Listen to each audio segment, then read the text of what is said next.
Hello and thank you for joining in on today's training. Heart & Solutions is a proud provider of CE-eligible trainings for our counseling community.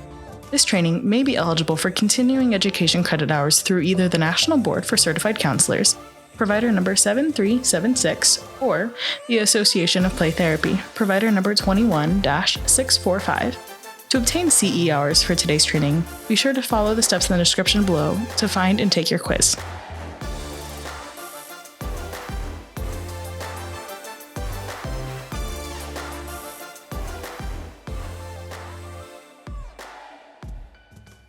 We are here this morning on another episode of You Need a Training, and today we have Kim Feeney with us to talk about utilizing art techniques as a part of Adlerian play therapy. I am so honored to have all of you here today and having Kim here with us because we are in a place where we get to learn about art techniques and interventions to explore Adlerian play therapy's phases and life concepts. This training is going to be fun, engaging, interactive. The more you interact, the more fun it will be. But you're also going to be able to leave today with practical strategies that you'll be able to use immediately with your clients. These techniques are designed to be low cost, and assist you in gaining insights to your clients' patterns of belief, feelings, behaviors.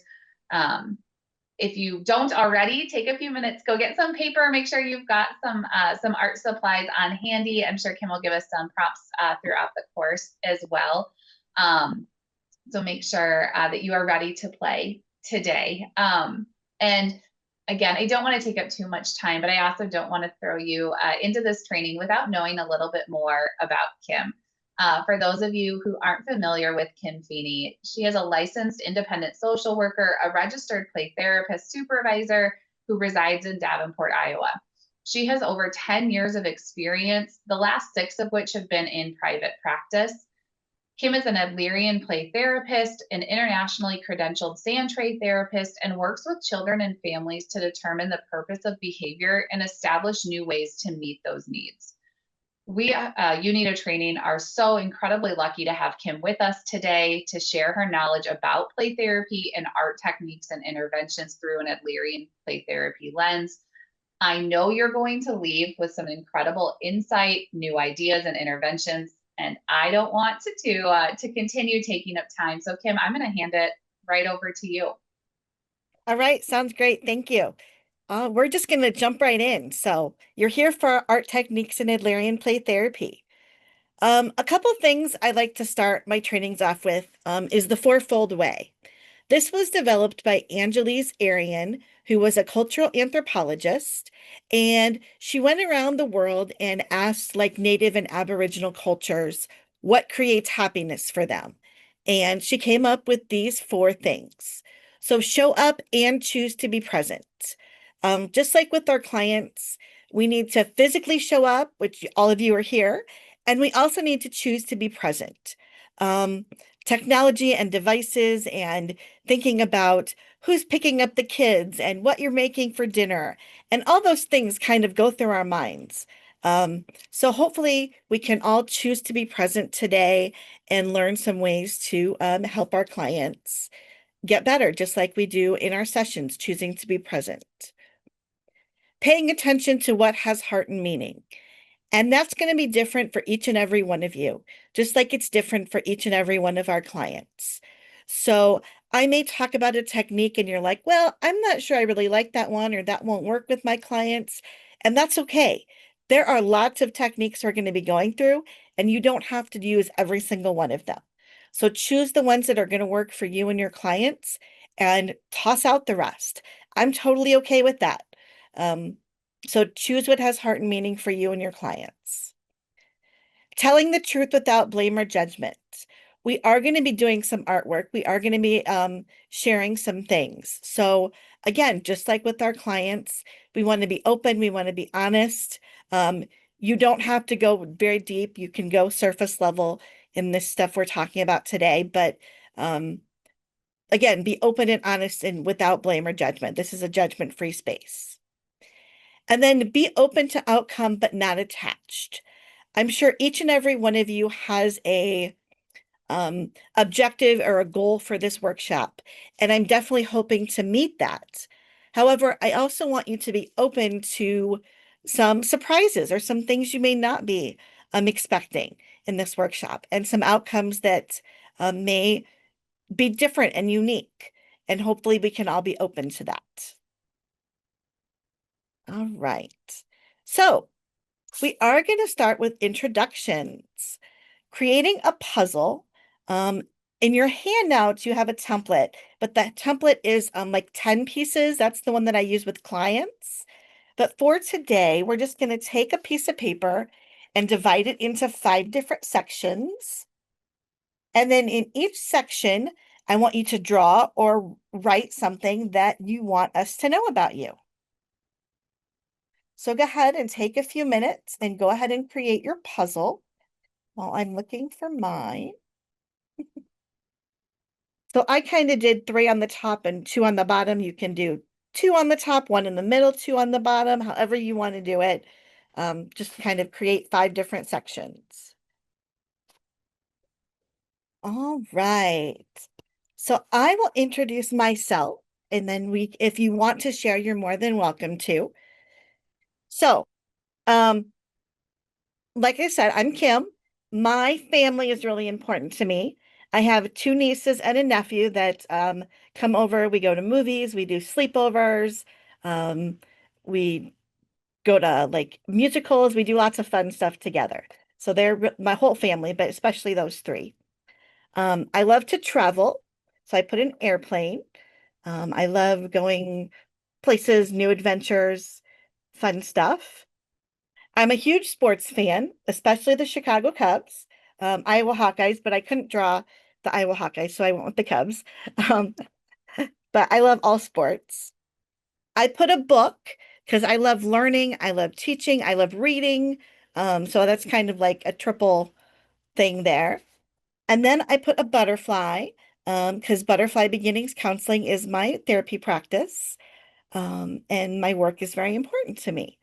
So um, when I do this with kids, I do one and they do one.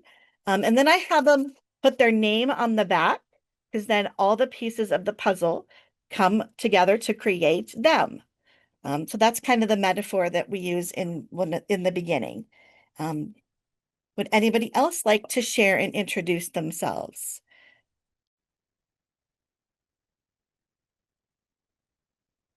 I don't mind sharing. I'm Jillian, and I appreciate this training because I'm not the most creative, so I'm excited to learn some new techniques. The first thing I put is that I have 3 dogs, one of them being a puppy. I just moved back home to Iowa in October after being in Michigan for almost 10 years. I provide therapy in a middle school, and I did like that little emoji with like the big eyes because there's lots of hormones and lots of things going on with middle schoolers. I love Caitlin Clark and the Indiana Fever, and I love to read, and I love sunshine, and I like to swim. Awesome. Thank you. Very glad you're here today, Jillian. Thank you. I'll share mine. Awesome. I put a creator. I recently started doing like gluten-free cookies, selling them at farmers markets, and I like to do like arts and that kind of stuff, so I'm excited for this training. I'm a graduate student. I'm a therapy intern at a local school right now. I'm a dog mom. I have a little golden doodle. Rural Iowa. I'm from small town Iowa, and I currently live in a small town too, and I'm gonna be his provider as well. So yeah. Wonderful. All right. I can go as well. Also, I did mine on like notebook paper because I couldn't find my printer paper. And also not a great artist over here. So I did the suns and like the water because I love traveling and being outdoors and especially anywhere by water. I feel like I really enjoy that. I tried to draw a dog. I'm a dog mom. I love that. I did a little person trying to work out. I'm very much into like fitness and working out and doing that in my free time. And then I have little stick figures for my 7 siblings. I come from a very big family, so that's kind of how I end up in social work. And then I drew a beaver because that is from my hometown. That's our mascot. We're the home of the beavers. So yeah. Very cool. Thank you for sharing. Okay, I think we will jump back in. So yeah, this is one that I like to do in the beginning. Again, just to introduce myself to the client, get them to introduce themselves to me. In Adlerian play therapy, I'll talk about this more when we get to the phases, but we're going after shared power.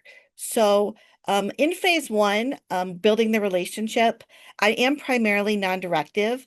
However, I want to get the client used to me being in charge a little bit. So I'll do a short activity like this in the beginning and then allow the kid to kind of be non-directive the rest of the session. So in those first few phases, that first phase, I want like short non-directive or short directive activities, again, to get them used to that shared power. Oh, that's just all about me. And Colleen already told you what we're going to learn today. We talked about that stuff. All right. Alfred Adler, which Adlerian play therapy is based off of, Adler's individual psychology, said way back when, play is a child's work, and this is not a trivial pursuit. So he realized that play is important as the language of kids. And then obviously Terry developed Adlerian play therapy, and it is what it is today. So looking at art materials, and I'm a firm believer that anything can be an art material. So looking at this list, there's lots of things. Are there things that you guys use for art materials that is not on this list? Kim, I just want to say, I'm so glad you phrased it that way of like anything can be an art material. As someone who on my activity, has that I'm fairly type A and am a mom to a very not type A child who is constantly telling me that things need to stay because they're art and turning things into art. I think it's always a good reminder for us that maybe are entering the playroom without that eye, that everything can be art. I just love the way that you gave that great reminder of unlimited possibilities. Thank you. Yeah, I really believe that it really just is up to the imagination. Yeah. And a lot of these things, I'll be honest, I get at Dollar Tree.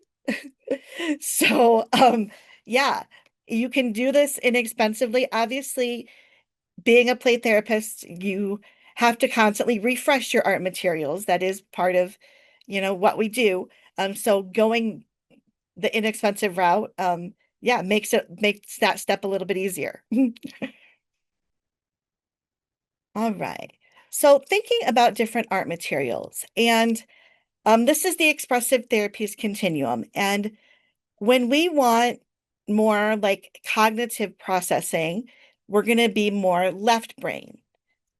When we want more symbolic, we're going to be thinking more right brain, more sensory, more affective feelings. And we do that, again, bottom up.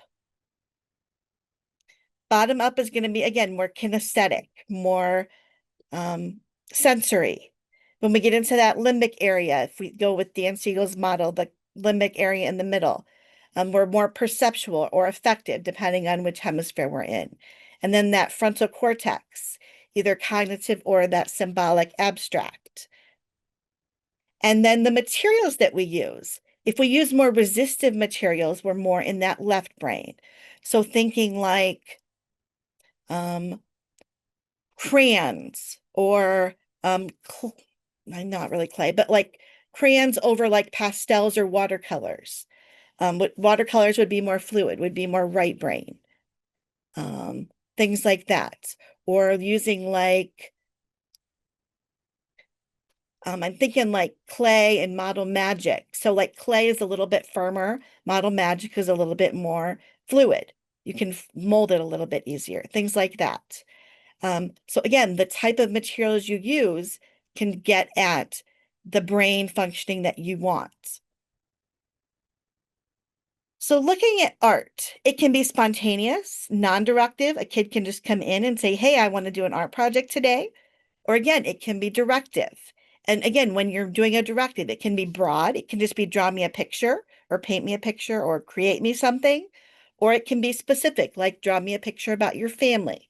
So art can fit in anywhere in that spectrum of play therapy. And we're going to look at developmentally where kids are at in their stages of art. This is from a neurotypical lens and developmentally where they should be, obviously without like trauma and things like that. So trauma can delay.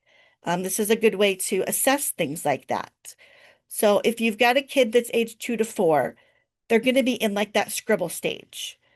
Obviously, the younger ones, they're going to be more disordered.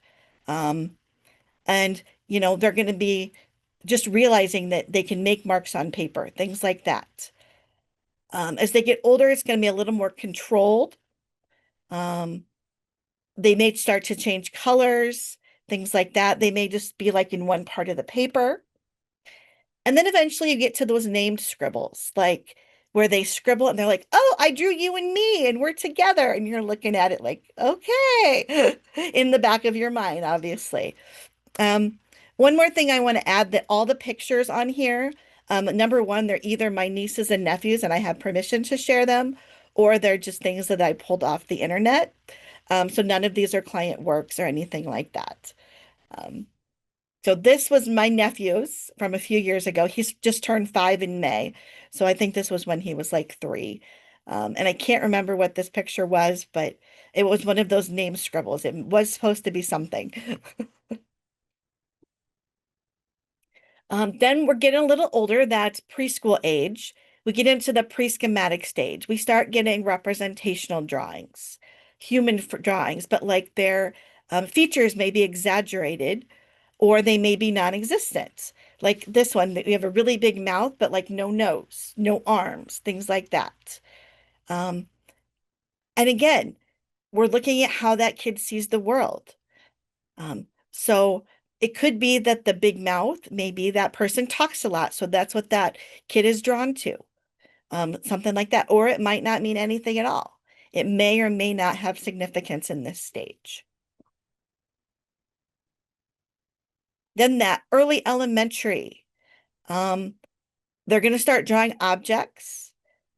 They're going to start using colors more significantly. They're going to have like that ground line and that skyline that you can see in there. So they're going to be grounding their drawings.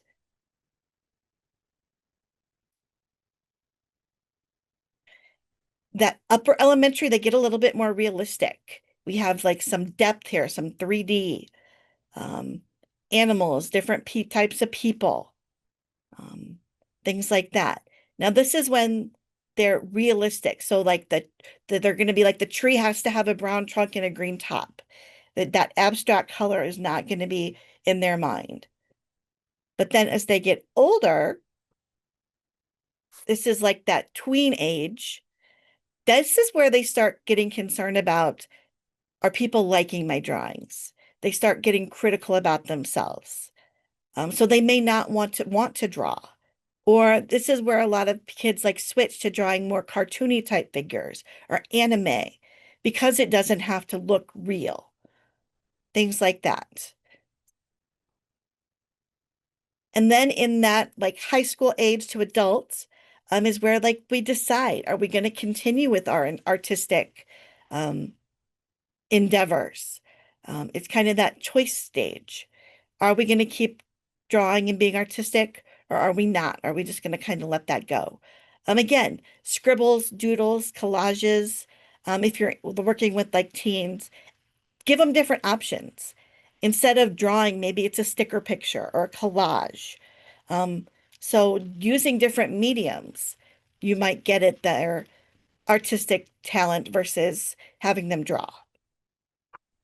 Kim, there was a note in the chat that kind of talks about if a child is working on something and you're not quite sure what it is and they're asking you questions about it, using language such as tell me about your drawing versus questions that are a little more directive, like what is this, or what did you draw? Do you want to add anything to that or speak to that? I definitely would do that. And when you're encouraging, I would be like, you're using a lot of color, or you're working really hard at your drawing. Instead of, because a lot of kids are like, do you like my drawing? Instead of going for after the praise, go after more of the process part of it. But yeah, definitely more general questions. Tell me about it. Or I noticed that you did red here and blue there. Tell me about that. So make observations that you can notice versus guessing what it might be. All right, here are the phases that I was talking about earlier. So again, that phase one, building the relationship. It's our initial intake. We're meeting the child. We're doing more non-directive, like tracking, restating, reflecting. Now these phases, it's not like they're linear. It's not like 6 weeks in phase one, 8 weeks in phase two. No, building the relationship, you always go deeper into the relationship. So that's really never done, check mark. And in addition to that, if I have an opportunity in a first or second session to help that child learn a new skill, which is phase four, I'm going to go ahead and take that opportunity. I'm not going to be like, oh, I can't teach you how to deep breathe because we're only in phase one. That's not the case. They can definitely ebb and flow in and out. Phase two, we're exploring the lifestyle. We're looking at things like crucial C's and personality priorities and family atmosphere. And I'll go into what those are as we go through the training. And then we're also doing our conceptualizing and treatment planning in this phase. We're looking at what goals we want to do and where we want to shift behavior. Phase three, we're helping the child to gain insight into their lifestyle. So we're helping them to learn about their patterns of thinking, feeling, and behaving, and ways, again, they can shift. And then in phase four, we're helping them build those new behaviors outside of the play, inside and outside of the playroom.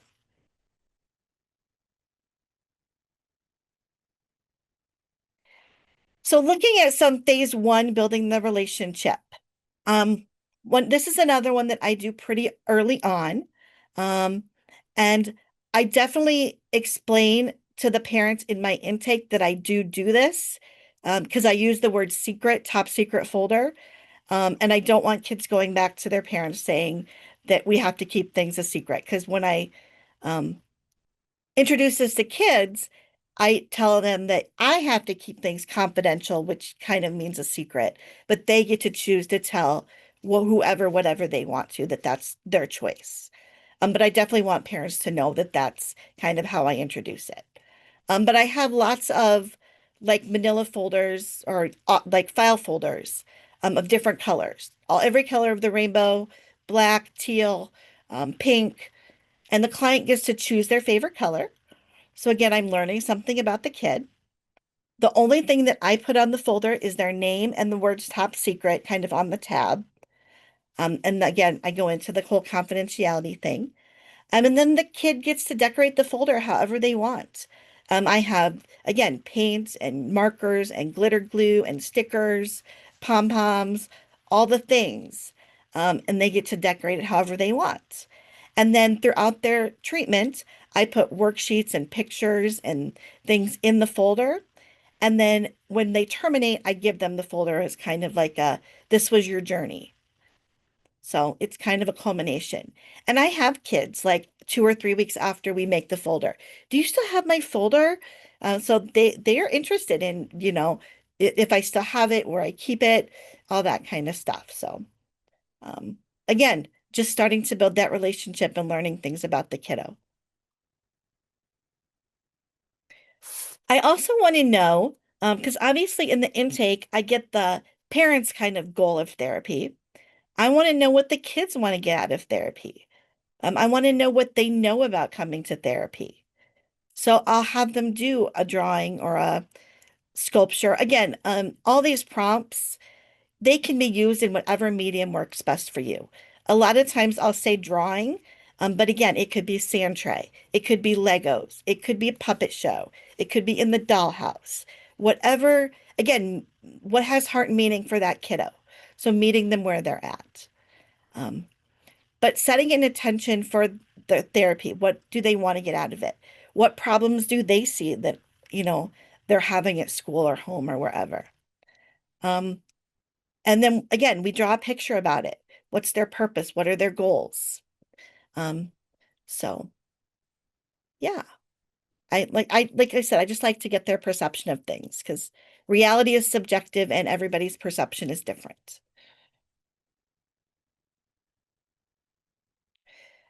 And in phase one, I kind of want low pressure. So one way that I do that is scribble drawings. So like I have a color and the kid has a color, two separate colors, and we just scribble randomly on the page for 30 to 60 seconds. And again, collaboratively, so working on that shared power idea, we decide on what the picture could be. So if this was the picture we came up with, what do you see in this picture? What could it be?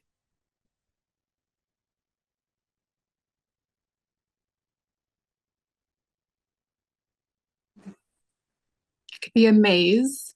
Could be a maze, absolutely.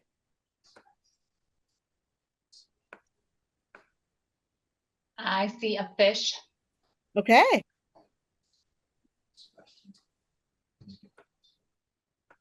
A ball of string. Absolutely. I've had people say like a flower coming out of the grass. Looks like we got something in the chat there. A whirlpool bullseye, absolutely. A volcano or a fire.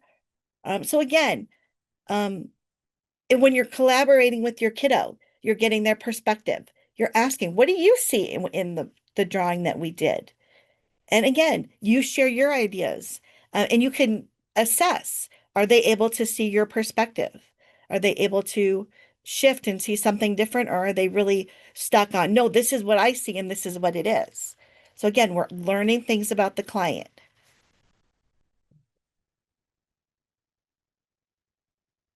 Ooh, I like that. So I can just share, just since we're recorded, Kim. So sometimes if they can't see something in the overall picture or they're stuck, I might have them take another color and like color in a smaller part of the scribble drawing and show some perspective and different things of some smaller images within the big picture. Absolutely. So yeah, lots of ways to use this. I went back. All right. Quick draws, another fun but easy way. And you've got handouts. I think quick draws for kids, quick draws for teens, supervision, if you do supervision, I think is in there, parents, teachers. And keep in mind, you're not limited to these lists. Quick draws can be anything. The way that I like to set up quick draws is I have them put their paper into 4 quadrants, and they get about 45 seconds to a minute to draw each picture. So in phase 1, again, I may do like what I call the 4 Fs. So draw your family, draw your friends, draw what you like to do for fun, and draw food you like. And again, I can do this with them. So then when we share, they can learn about me and I can learn about them. Or I'll do emotions, happy, sad, mad, scared, the last time you felt those emotions. And again, you do 45 seconds to a minute for each one. But again, you're not limited to those. Use your imagination, whatever. It could be your favorite things to do at home, school, outside, and in the community. Again, whatever you're learning about the kiddo.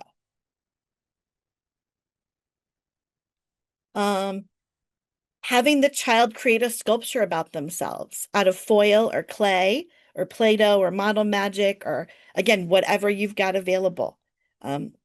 So this gives you insight into how that kid sees themselves. Like if a kid were to make like this dragon monster here, and again, you could meta communicate, which is just kind of making guesses about the purpose of behavior. Like you could be like, I see dragons as scary.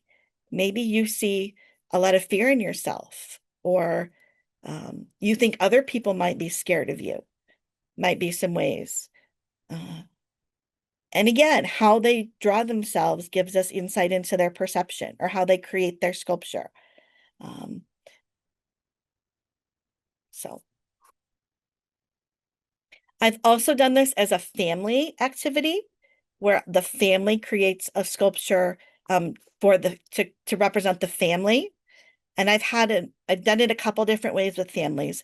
I've done it where each individual member does a sculpture, and I've done it where they come up with a sculpture together.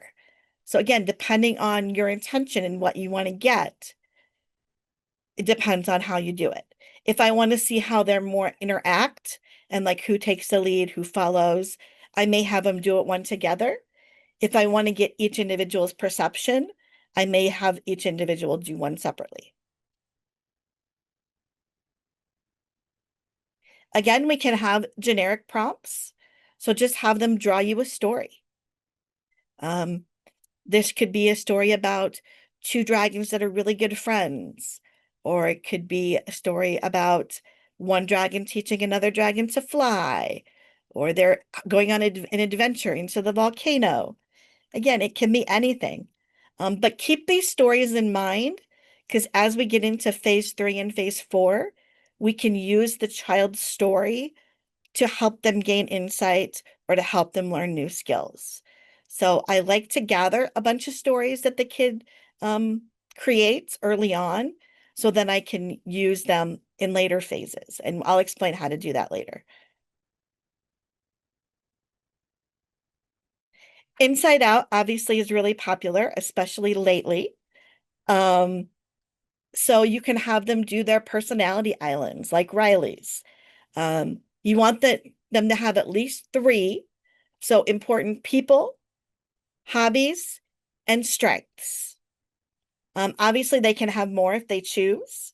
I think Riley had like 4 or 5 in the movie. I can't remember quite what it was, but again, we're learning about them. We want to know who is important to them. We want to know what they're interested in, and we want to know what they feel they're good at. We want to know those strengths so we can hopefully encourage them and build upon them.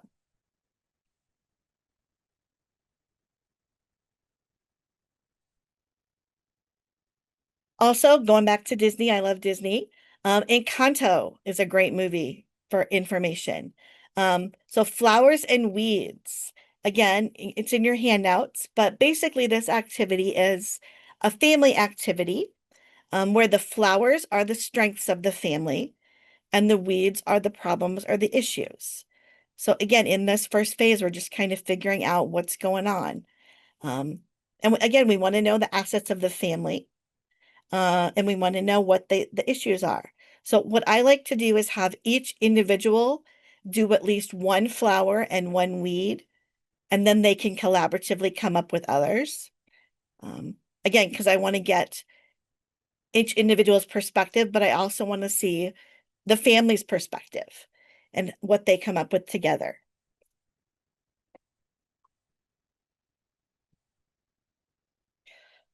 All right, moving on to some phase 2. Any questions on phase 1, I guess I should say, before we move on to phase 2.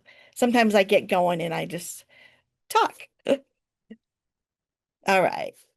So phase 2, we are assessing the lifestyle. And like I said, the lifestyle is composed of lots of different components. So if you are new to Adlerian, please do not get bogged down in all the jargon and the words. Like I said in the beginning, take the 1 or 2 concepts that really jive with you and dig deep into that. And let the other stuff go for now. If you want to come back to it and, add a concept or 2 on later, that's totally okay. Or if you just want to stick with the 1 or 2 concepts that work for you, that have heart and meaning for you and your clients, go with that. Make it your own, I guess is what I'm saying. So we're looking at family constellation. We're looking at birth order, and not just chronological birth order, but psychological birth order, which can be affected by like gender roles and culture roles and disabilities and deaths and miscarriages and blended families. obviously that affects the birth order as well. So we're looking at all of that. And we're also looking at family atmosphere. We're looking at the family's rules. We're looking at the lifestyles of the parents because that affects the kids. We're looking at the family culture. We're looking like if we take Encanto, for example, there was a family rule. You don't talk about Bruno. There's a family rule that everybody has a gift. Um, you know, there's different things that come into that atmosphere. One way to get at that is the kinetic family drawing. And again, in the handouts, there are processing questions that you can ask. But really, the prompt for this is just draw a picture of your family with everybody doing something. Um, the reason we put that doing something in there is because it gives us a little deeper insight. And we want to avoid the picture like this where everybody's kind of just standing individually. So we may get mom in the kitchen cooking dinner. We may get sister playing on her phone. We may get dad mowing the lawn, things like that. So we'll find out information about each family member and kind of how that kid sees their role in the family. Another way to do this, again, because we want to make it the path of least resistance, if they don't think they can draw people, you can do it as my people, where they do it as like shapes and colors. They can draw whatever comes to mind for their people. And in my people, it's not just their family. It can be the important people in their lives. So it can be their friends, it can be their teacher, it can be their little league coach. It's just the people that are important to them. So we are going to take a few minutes and actually try this one. So you can do, again, your family of origin, your chosen family, your friends, whoever, but draw them as shapes and colors. And I'm going to put on some music again.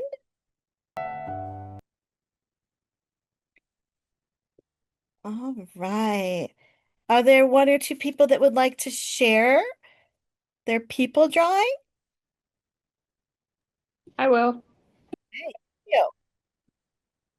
I did a flower for myself because I feel like I'm like girly and type A.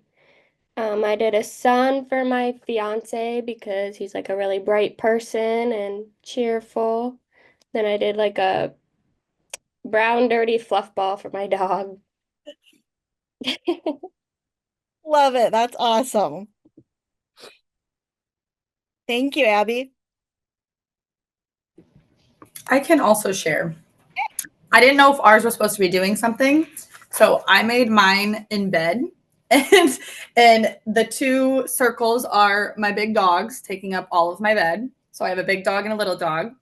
And then the blue squiggle is my boyfriend. He, I feel like, can move around them more easily, whereas I am the pink and have to like circle myself way on the opposite side of the bed. Yes. That's awesome. So what did you guys think overall of this activity versus like drawing the people in the typical kinetic family drawing? I like how it made you really think about each person and like how to represent them, I guess, versus like just drawing them as the stick figure or person. Like you had to think about who they are as a person to like capture them how you want them to be captured. If that makes sense.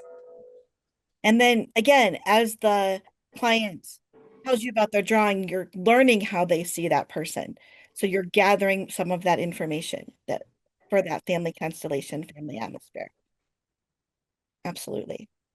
I also like how it like reminds you of like the people around you and just who cares about you and who you care about too. I think it's a very powerful activity. Yeah. Yeah, I kind of agree that I feel like it like opens up the conversation of just like more like I feel like with people it's easy to just be like, oh, that's mom and dad, but like with the shape you definitely have to like, explain it a little bit more. So I feel like that could get kids to like communicate better in like regards to like why they're depicting it a certain way. Yeah, I agree. The aquarium family activity. I learned this one from Eliana Gill, but it's one of my favorite family activities. You take either like a poster board or like just a big piece of like butcher paper, and you tell the family to draw themselves in an aquarium. So again, this one is my sister's family. Um, my sister is a very big personality, and she's the big turtle out in the front, leading them all. My brother-in-law drew himself as the shark. He likes to think of himself as big and scary, even though he's more like a teddy bear. Um, my oldest niece and my youngest nephew, they're very much alike. So they did the little yellow and black fishes here. My oldest nephew drew himself as the jellyfish. And then my middle niece, who is very different than the rest of the family, she drew herself as the little bird up here. So again, you can kind of see how the different qualities of the people come in. And again, it's interesting watching the dynamics of this. Do they start and do they have a plan of how they're going to do it before they start drawing? Does everybody individually start drawing something? Or do they all draw like together, or do they each have their own little section? Again, who's the leader? Who's the follower? Who speaks up? Who gives in more? Who cooperates? Again, lots of dynamics that we can observe when we're doing this type of an activity.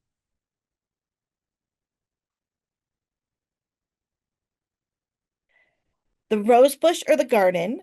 The rose bush was a Violet Oaklander technique. And then Terry Cotman redid it as the garden as an Adlerian family technique. It's a visualization, and again, it's in your handouts. When I do it with littler kids, I definitely cut the wording down because it's probably like a page long the visualization that you read. But it talks about just imagining yourself as a rose bush or in a garden, and goes through that whole guided imagery. And then you have them draw themselves in the garden or as that rose bush. Again, the garden is more family oriented because there's other plants there, and you envision that. But the rose bush, it's more individual, where you're just drawing yourself as the one rose bush. But again, you're getting the kid's perspective of the family. Collages. I love collages because again, it takes the pressure off. So doing animal family collages, and I just have a Ziploc bag full of animals that I printed out. I've gone on like Google Images. My dentist and I are really close, so he gives me all his old magazines. You can also get like magazines at like library sales, things like that too. But so you just tell the client to create their family animal pictures. So again, it's interesting. Do they create each individual as a different animal? Do they create each individual as the same animal but a different type, like the dogs here? So like if this one was the top one was themselves, and then the next one was like mom, or do they pick like a family of animals, like a family of elephants or a family of zebras? So they're all the same. So again, depending on how the kid does it, you're learning information about them. And again, in your handouts, there's some processing questions as well. The family quilt is another family activity that I like to do. I get the square paper from Amazon. My 8x8 or 12x12, or I'm not sure the dimensions, but and give each individual in the family a square, and they get to decorate that square to represent themselves. And then the center square, the family together comes together to draw a picture about their family. So then again, we put it all together to create a quote unquote quilt of the family. Genograms, going back to like our grad school days, but I like to do it more as a timeline where I have like a line for mom, And so mom was born, mom graduated high school and went to college, and then here's dad's line, and then here's where mom and dad meet, and then they date and they get married, and then here's kid number one. So then you've got like this family line going on, but then kid number one has a line of their own. And then you continue the family line, and then you've got kid number two. So each member of the family has a line, but then the family itself has a line. And it's interesting to see what moments they feel are important that they want on their own line. What moments do they feel are important to put in the family line? And again, looking at different people's perceptions. Like mom may think that one summer when they had a picnic was really important as a family, but the kid may be like, that was stupid. So again, getting their viewpoint of the different events that have happened. And this is a good way to get kind of parents' lifestyle and gathering that information that influences that family atmosphere. So looking at personality priorities, and there are 4 of them: pleasing, control, comfort, and superiority.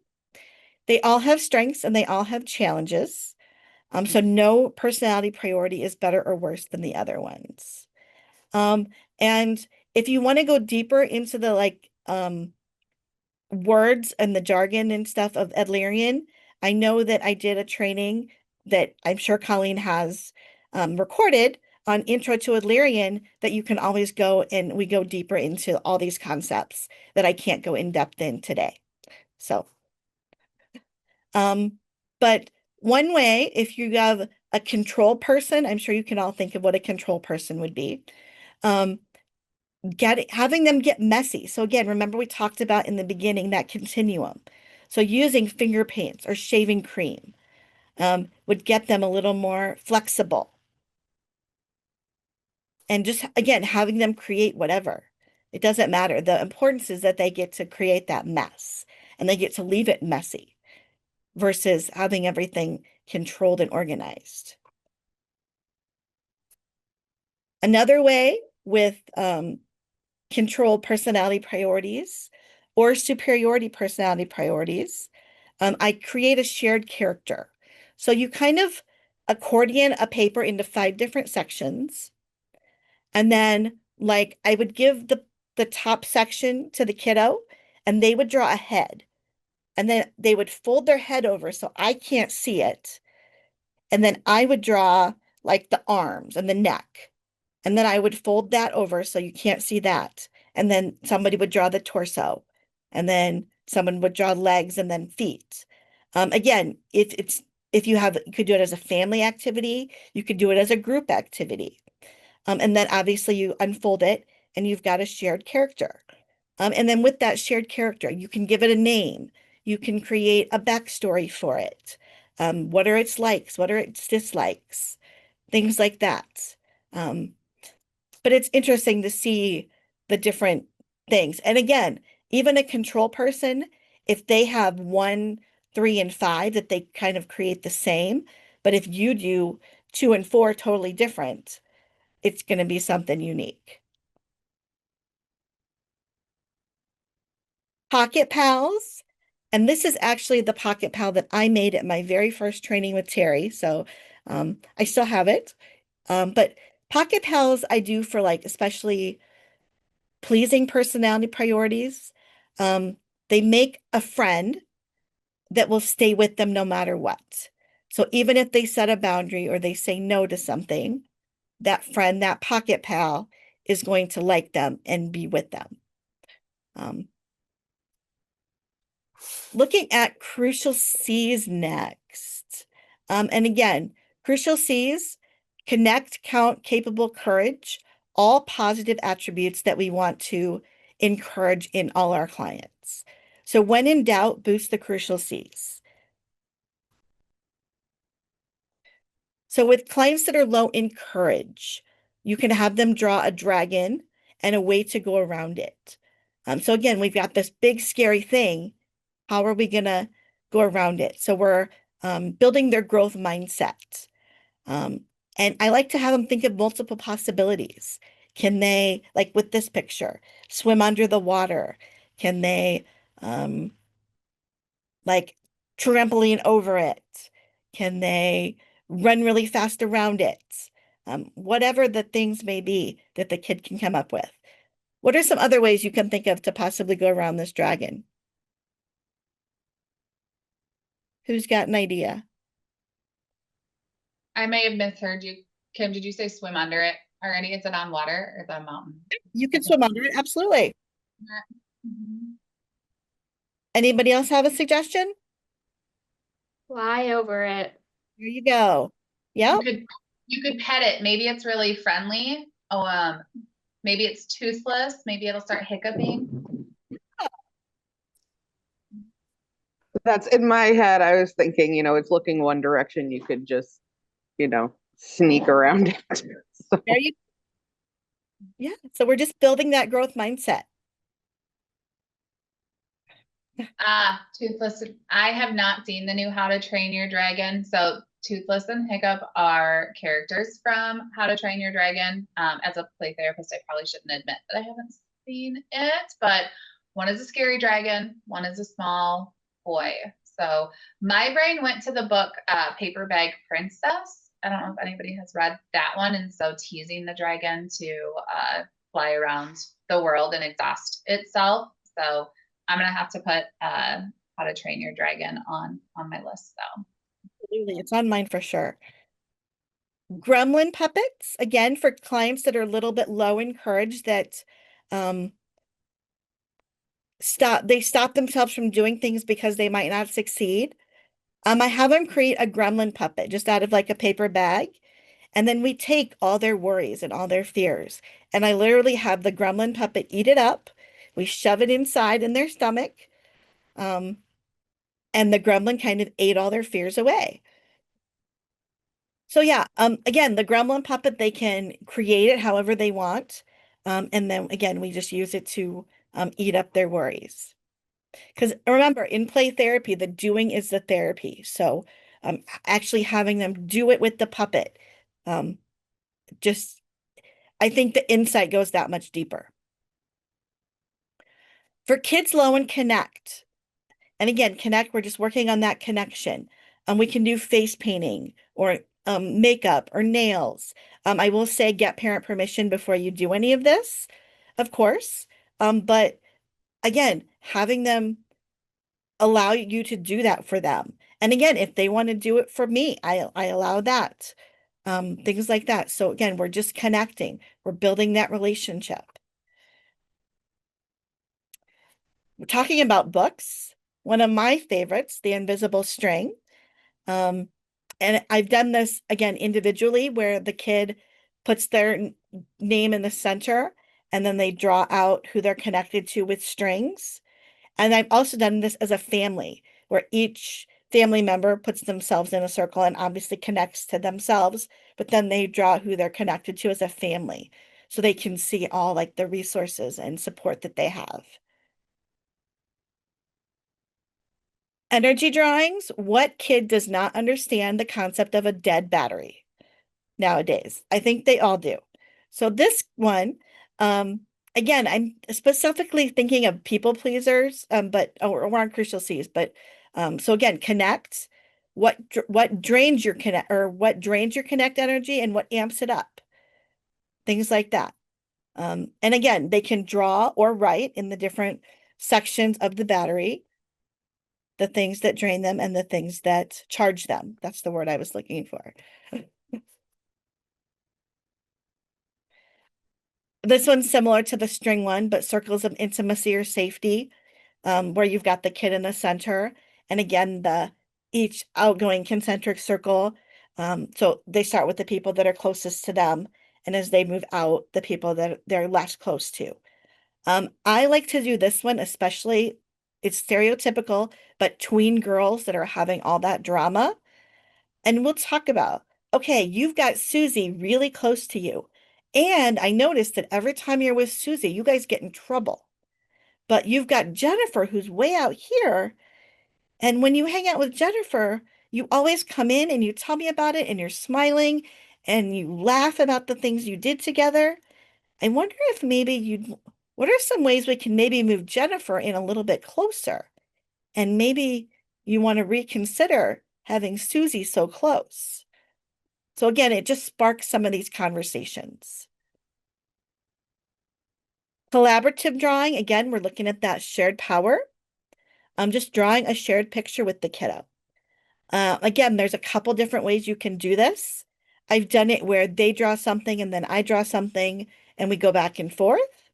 Or I've done it where we make a plan ahead of time and we decide who's going to draw what, and we do it that way. Again, it depends on your kiddo.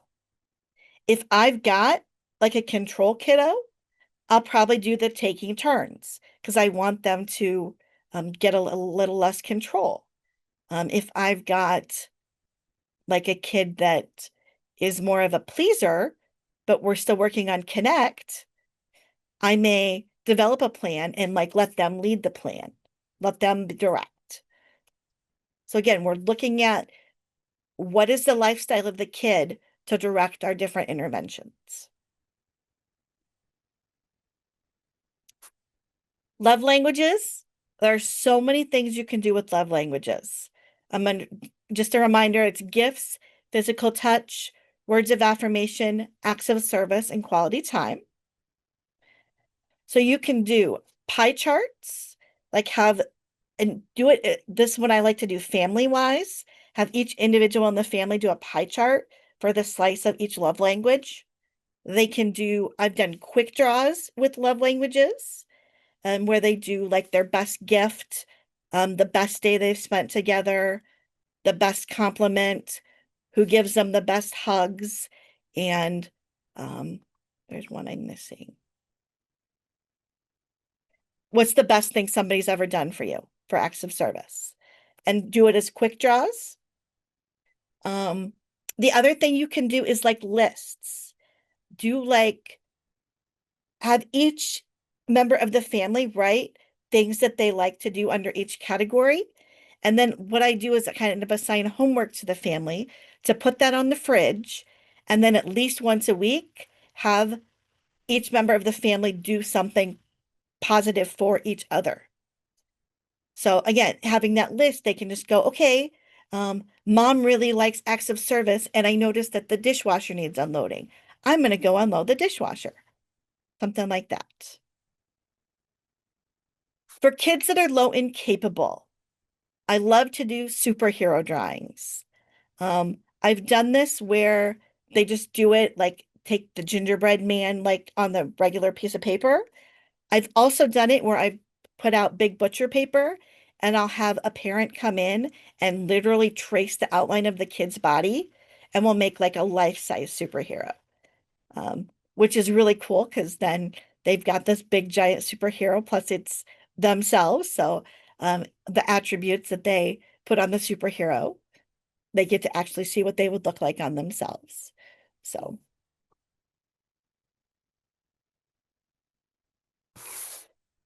looking at insecurity and security blankets. Again, we're looking at crucial C's of capable and count here. So one side of the paper, they draw the things that they worry about. And on the other side, they get to draw what makes them feel safe, what helps them to feel safe. So again, they get both sides of the coin there.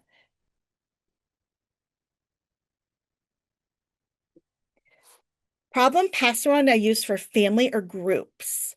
So the client draws the problem at the top of the page, and then you just pass the paper around, and each individual draws a solution to that problem.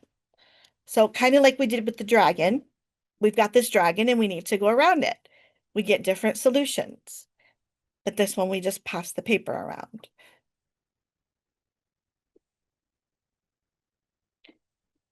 Like I said in the beginning, anything can be an art material. So bringing in like recyclables and allowing the kid to create. This will boost their capable. It will boost their count. If you help them out, it boosts their connect. Allowing them to just create something, boost their courage. This one kind of hits all four of them. And again, just bringing in egg cartons and old cans and boxes and things like that, and just to see what they can create and come up with. Again, their imagination.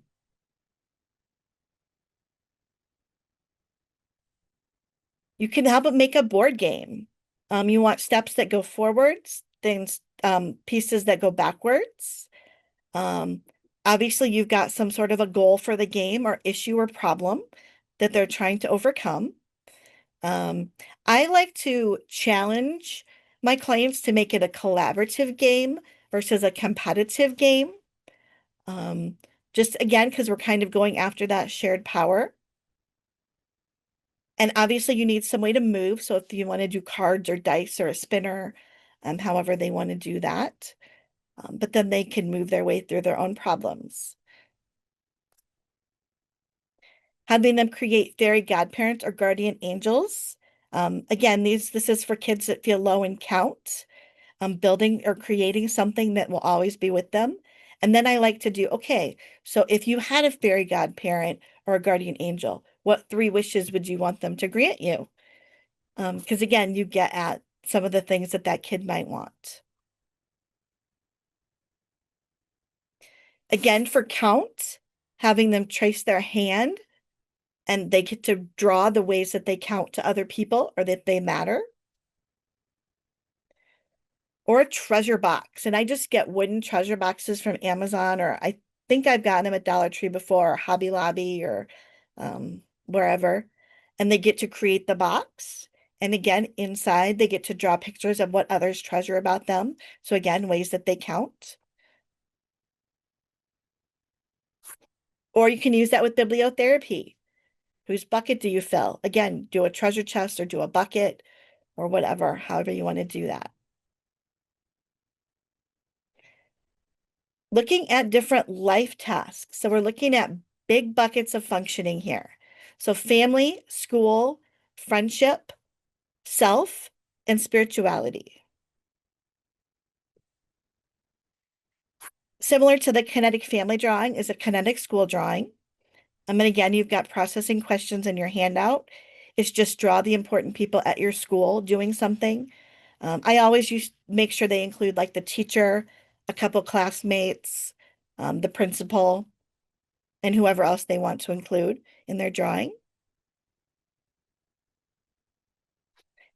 What has heartened me to kids more than video games lately, or on this generation? So they can draw their day, their week, their life as a video game world. Again, we're getting information about what do they include, where they find belonging and significance, how does school go, how does family go, things like that, friendships.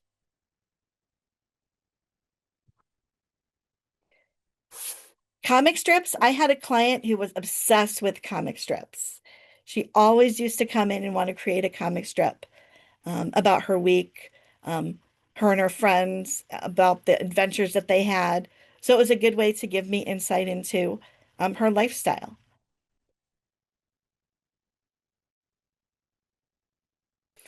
And you can also have clients create mandalas about their own life tasks. So they would have a color for each of the 5 life tasks. And then they would just draw different symbols or objects related to that life task in their mandala.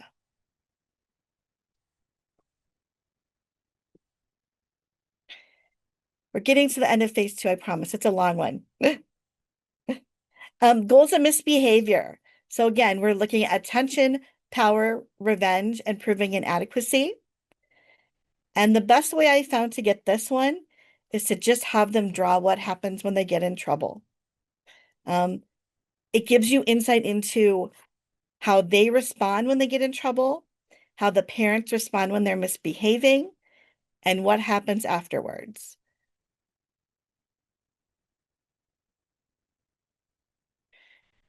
Early recollections are really important in Adlerian.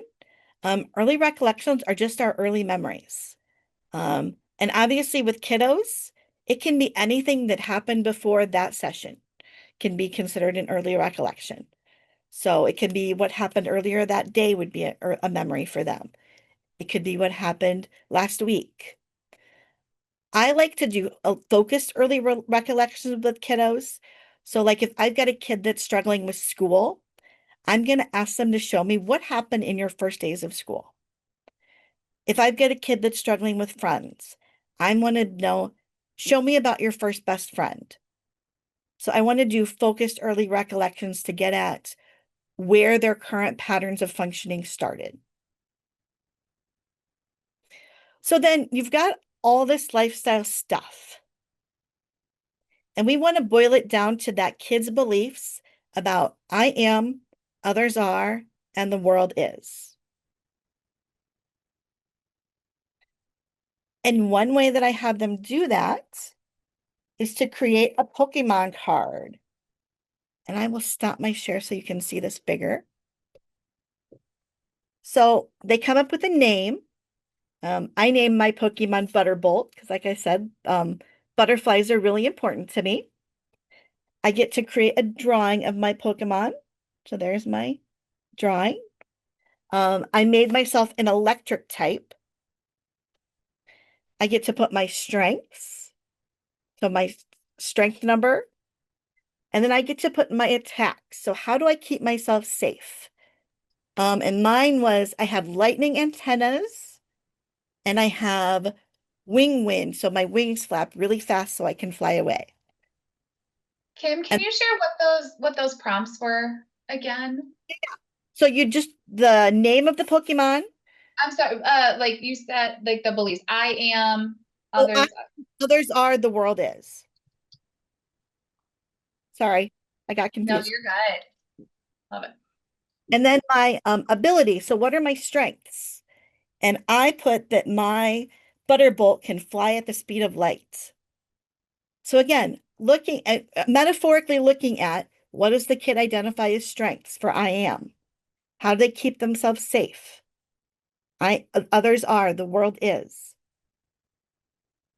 So just looking at that. And again, it doesn't have to be Pokemon. It can be Magic the Gathering. It can be Yu-Gi-Oh! It can be whatever card they're into.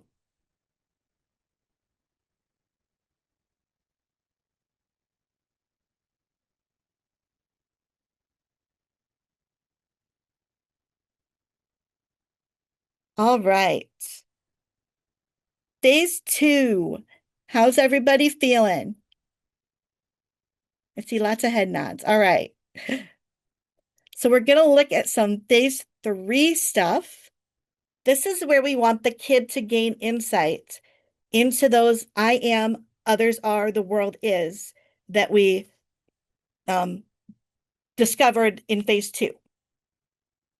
We want them to have insight into their ways of thinking, feeling, and behaving. So again, going back to the video games, have them do a boss and how they're going to defeat it. So again, we're looking at their growth mindset. We're looking at their problem solving. We're looking at their courage. We're looking at all these things and how they can develop that.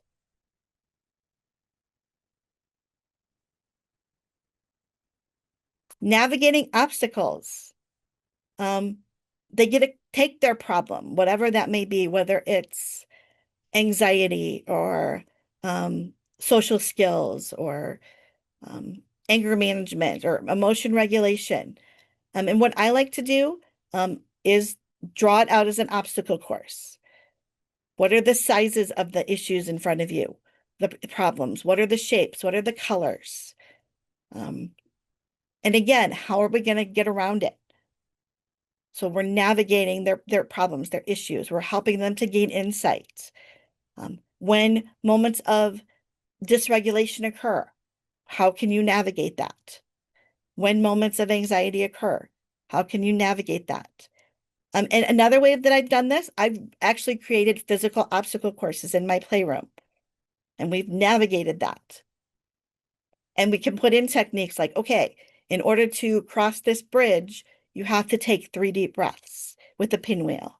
Or in order to go under this tunnel, you have to jump up and down 5 times, whatever that may be. to practice those skills.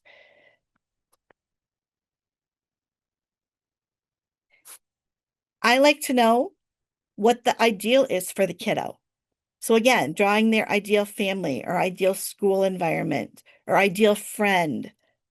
Because then I can take kind of what the problem is, what their ideal is, and we can fill in that bridge. We can talk about how are we going to get there? If this is what you want and this is what's going on, what's in the gap? Helping them create that insight.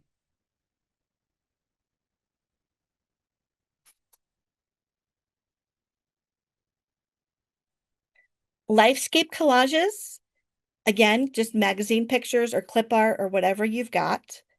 And this is kind of like a sand tray idea, but through a collage. You just have them grab images that they're kind of attracted to or that repel them. And they create a collage of those images. And you just like in doing a sand tray, you have them tour your collage or tell you about your collage. And again, you just kind of make guesses about different things. So I'm noticing this about you, or I'm noticing that you put lots of nature in your collage.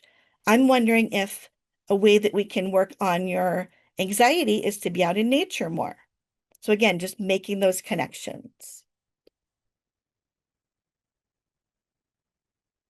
DBT, I am not officially DBT trained. I took like a mini 1-day class, but I did like this intervention of the DBT house. So again, in the like smoke, how do you deal with your feelings? The roof, who protects you? The billboard, what are you proud of? So each room has a different prompt in it. And it's just they can draw what would answer that question for them. And again, we're looking at the patterns.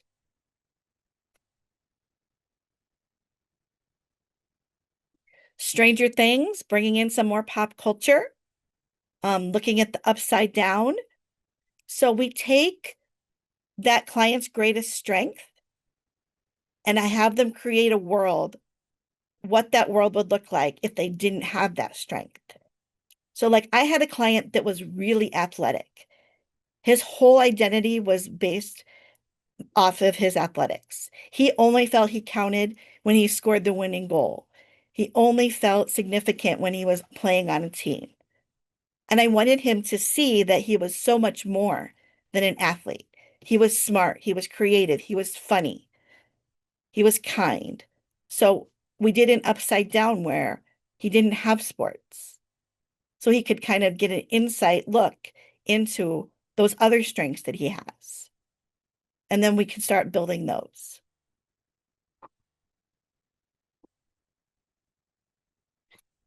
And again, in Kanto, having them draw their room of gifts, a kind of another way to get insight into their strengths. If you've seen the movie, everybody in that movie has their own like strength or gift, like really strong or beautiful or speaking with animals, things like that. So again, what's their gift? What's their room? What would that room look like?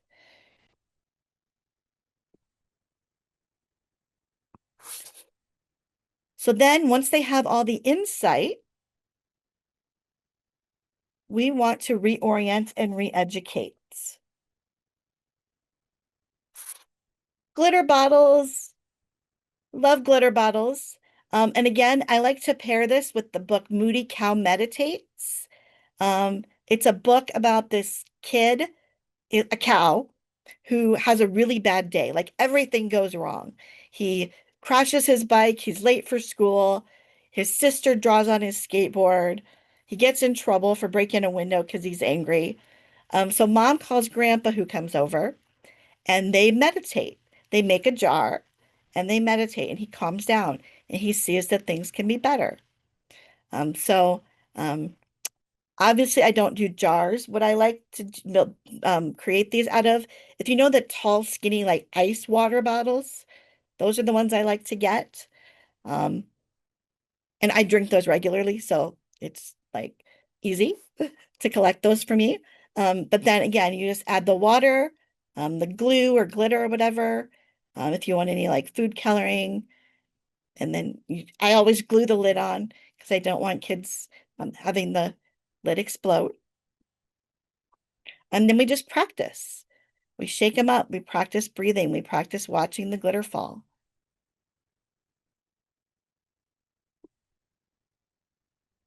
Slime, so many different ways to use slime.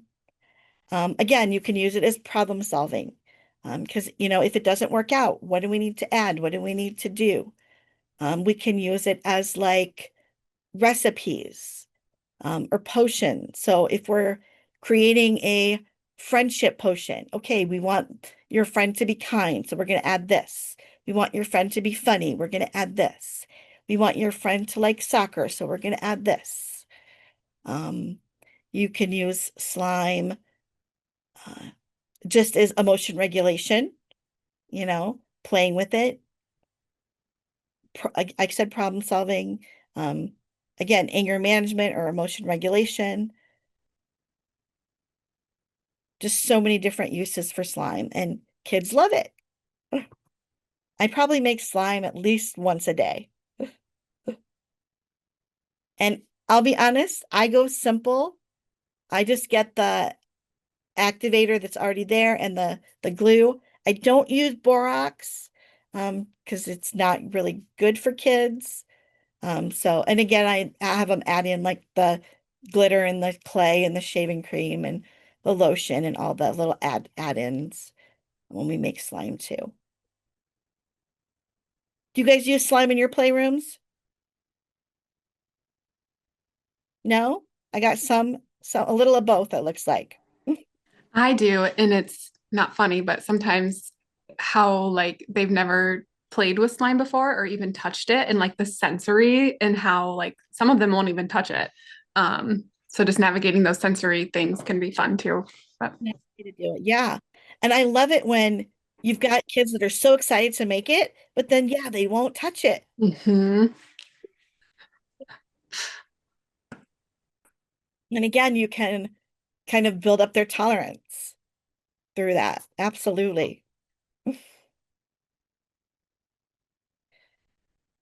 Stress balls. Again, I use balloons. I like to double balloon it. So if one breaks, there's the other one there. And I fill it with either flour or cornstarch. You can use Orbeez, but that can get expensive. Which I like the flour or the cornstarch better. And then just tie it up. I allow my kids to like decorate their balloon with markers, however they want. Um, I haven't figured out how to do like the little hair stuff yet, but I think that would be cute.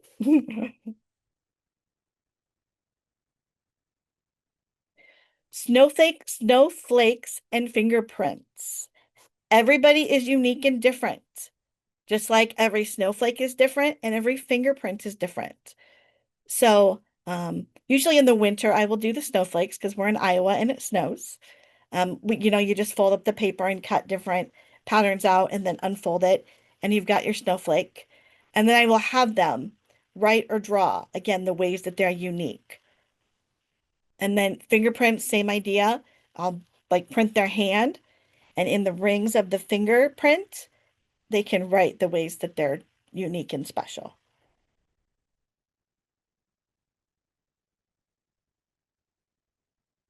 Dream catchers, especially when kids are having nightmares, I like to do this one.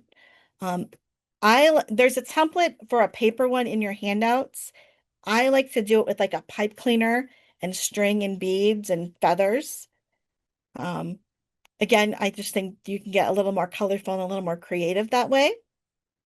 And then obviously, I explained that it's a Native American cultural thing that the dream catchers would, trap the nightmares, but then you leave the hole to let the good dreams in. And again, it's a good way to get insight into their dreams, into the nightmares. Start that conversation.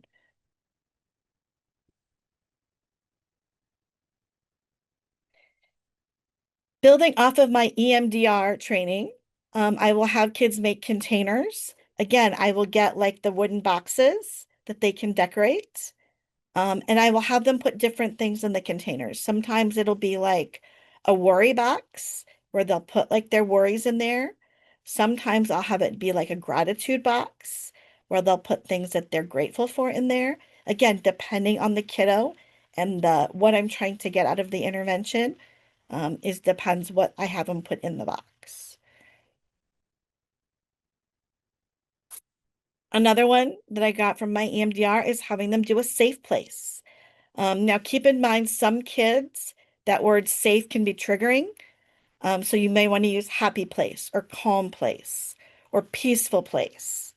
So again, know your client, and what they can tolerate, or what I think it's an adjective might work best for them in there. And then of course they get to draw it. I have had kids where I'll take a picture of this, or we'll make a copy of it so they can take one home. And I will tell mom or dad or parent, caregiver, who, whatever, that when they get stressed out or angry or anxious or whatever the issue is, to show them the picture and just breathe with them. Or I'll teach them, the regulating butterfly tapping, bilateral. You can do that without being EMDR trained. It's just bilateral tapping. And again, that parents like it because it gives them something that they can do at home.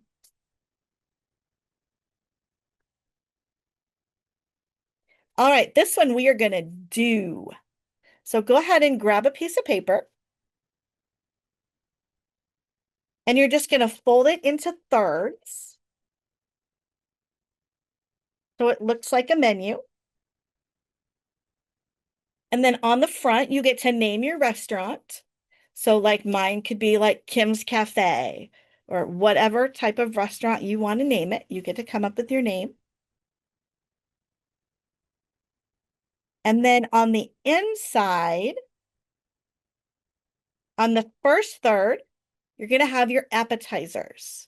So that's going to be what triggers the behavior. So you can do yours for whatever feeling or emotion you want. If you want to do anxiety or anger or fear or whatever. Or if there's a behavior you're trying to stop, like I'm trying to stop scrolling social media. So what triggers my scrolling social media? So when I'm bored or when I'm avoiding difficult things, that might be my triggers. So those are your appetizers. Then in the middle, of course, you have your entree. So what coping skills can you use? So again, using my social media example, I can go for a walk. I can do some diamond art, which I've really been getting into lately. I can call a friend, whatever my coping skills are. And then that third section of the menu is your dessert. So how do you reward or take care of yourself afterwards? So mine might be that I will, if I avoid scrolling social media throughout the day or the work day, I can give myself 30 minutes in the evening when my work day's done. Or I may reward myself with a nice bubble bath that night, or whatever reward you might want. Again, this is a good one because parents and teachers, they can take it home. It's something tangible that they can use. So I am going to put on some music and allow you guys to create your menu. All right. Would anybody like to share their menu with us? I can just say in general, Kim, I liked the idea of phrasing it as a menu as well, because being able to kind of think through like what the behavior or the thing was, and not having to narrow it down to like what was one thing, right, that made me feel that way, and being able to have multiple coping skills available in case some of them weren't available that day or didn't work. I really just liked kind of even just that phrasing of making it a menu for that reason. Yeah, I like to give kids options and parents options.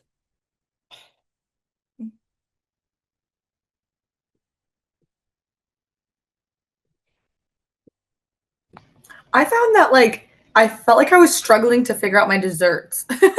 I feel like I could do like my appetizers and like my entrees, but like I feel like desserts for some reason I was struggling to find those. How do you celebrate? And I find that with, I'll be honest, with kids, it's a little bit easier. It can be go get a high five from mom or um, a sticker from the teacher, or, things like that. But, and again, with kids, you want it to be more immediate too, because you want that reinforcement. I think for me, like thinking about my desserts too, like my my menu involved a lot of interactions like with my kids and things like that. And so thinking about my desserts, less of maybe even like a reward for me, but almost a reward of like, what will that subsequent interaction feel like, or how will that be different? And so almost like removing what the problem is and what would that feel like or be like, made it a little bit easier for me. Do you have any prompts, like if somebody is stuck with a question like that of like, like I don't know what I would put here? Do you have any go-to prompts? Say, what kind of things do you enjoy, or what kind of things do you like? Or what are some things that you enjoy and like that you don't get to do very often? Yeah, I kind of thought of it as more of like a self-care type thing of like, what do I enjoy do one of my things was like have like a spa night, like do a face mask or do nails or things like that. So that's how I kind of switched it in my head. Yeah. And I think sometimes thinking about the things that you don't treat yourself to very often can be that key. Yeah. Like literally having dessert. Ugh. Yeah. Kids love making bracelets in my office. I got beads, just, little beads. And then I put them on pipe cleaners because, again, that's a little more sturdy than like string. And again, we will do different colors for different feelings. We will do different colors for different coping skills. We can do different colors for different social interactions. Again, whatever the presenting problem is for the kiddo, you can have them put in, fill in the blank for whatever works for them. People that they might, supports that they might reach out to, things like that. Um, just little reminders.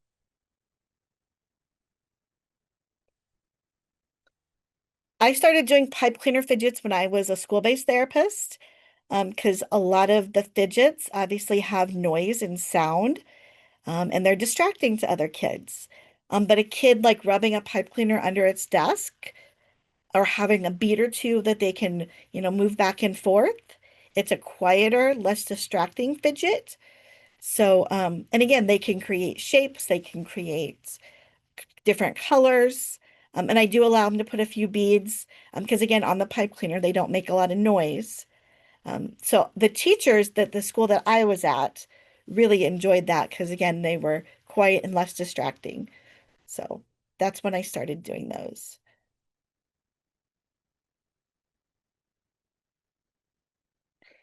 I also like doing sand bottles. I got the sand that I have, I got colored sand from Oriental Trading. Again, it's pretty inexpensive on that site, and you can also order little bottles on that site to fill, and it comes with the funnel, the little funnel to fill it with. And again, the colors can represent feelings and how you're going to cope with that. The colors can represent people, situations, whatever. What I found interesting about sand bottles, because again, you're always learning about that kid's lifestyle. Does the kid shake it up and mix it up at the end, or do they want to leave it the way that it is so it stays quote unquote pretty? Um, and the kids that shook it and then got dysregulated because it didn't stay, they couldn't get it back. Again, you're always learning something about your kiddo. Ugh. So again, we got to regulate through that. And then we could talk about choices and um, consequences and things like that. So again, opening up those conversations.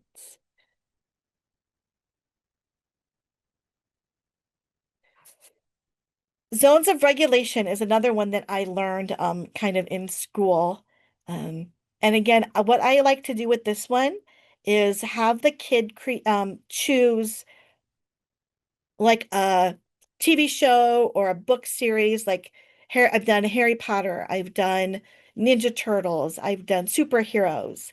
And then we will pick a character from that series or show or whatever that would go in each category.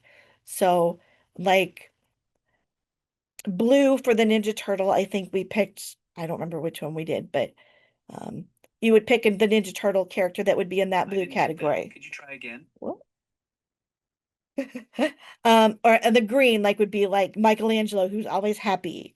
Um, yellow might be a different one, and then the red was like the shredder guy.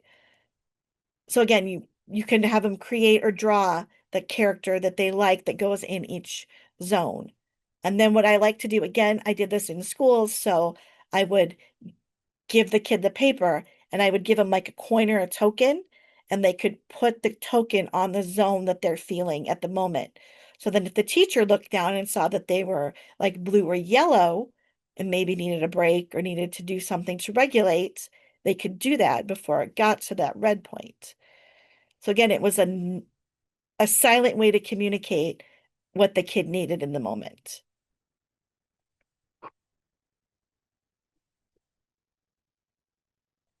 Love marks. This one I actually learned from a client. Post-COVID, she had a lot of time, a difficult time going to school and separating from her mom. So one thing that mom did one day was to draw a mark on her hand, and she drew a mark on mom's hand. So then when they separated, they could look at that mark and remember that other person. So again, we're looking at that connect. We're looking at that count when we're doing that.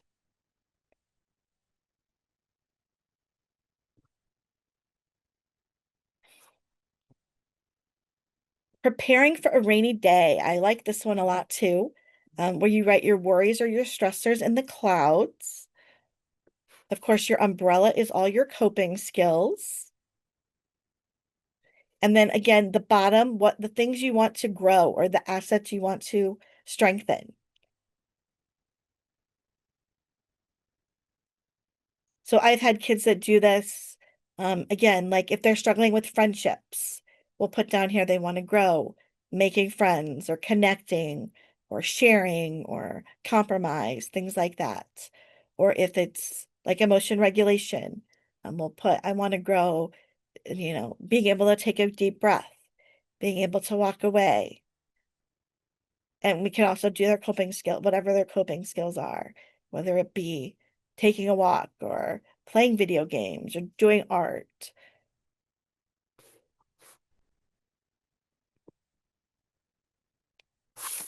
Harry Potter again, still very popular, I think.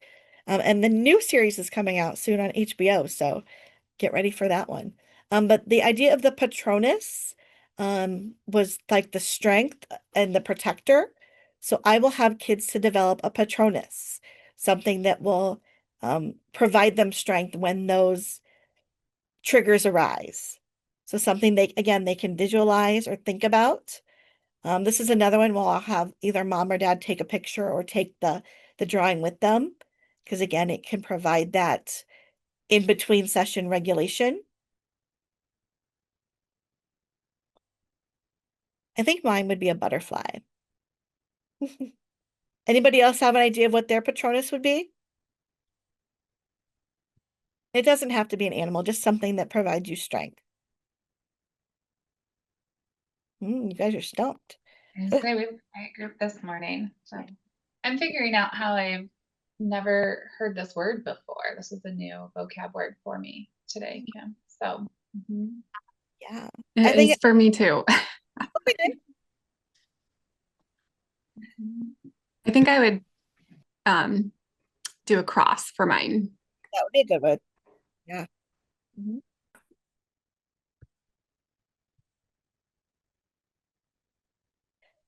Gratitude. I always like to bring in gratitude, especially towards the end of treatment. I'd like to know what the kids learned about therapy, what they were grateful for, what, the strengths they got out of it. Um, so we are going to practice a little gratitude this morning. So go ahead and grab your paper. And I would say between 5 to 10 things that you're feeling grateful for today. All right. Would anybody like to share a couple things they're grateful for today?